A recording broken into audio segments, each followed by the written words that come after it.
জানো শুধু কি হয়েছে? না বললে কিভাবে জানবো? চুপ থাকো, যা বলছি শুনো।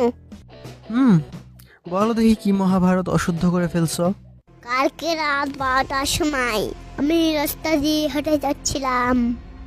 সন্ধ্যার সময় টয়লেটে যাওয়ার জন্য যার 10 জন লাগে, ও নাকি রাত 12টায় একা একা যাচ্ছিল।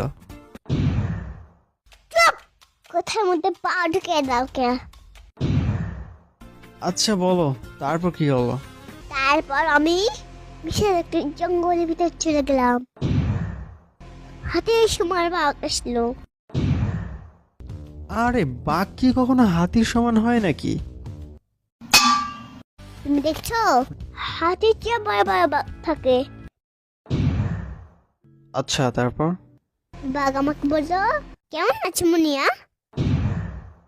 যেখানে বাঘ মানুষকে পেলেই খেয়ে নেয়, সেখানে বাঘ তোমাকে দেখে তোমার সাথে গল্প করলো?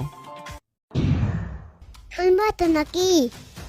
আচ্ছা বলো, তারপর কি হলো? আমি বললাম, তুমি রংস করেছো বাঘ?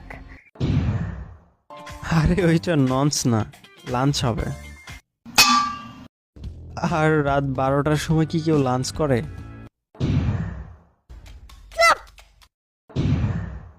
আচ্ছা বলো, তারপর কি হলো? তারপর আমি বললাম, বাঘ তুমি কি আমার বাড়িতে যাবা? আমার বাড়িতে 2টা বাঘ আছে। একটা ছেলে আছে আমাদের বাড়িতে খেলছে খেলছে একটা 2টা বাঘ নিয়ে। আচ্ছা তারপর? তারপর বাঘের সাথে গল্প করতে করতে ঘুম ভেঙে গেল। কি, এতক্ষণ ধরে তুমি স্বপ্নের কথা বলছিলা? তো বড়ই উপকৃত হলাম। Thank you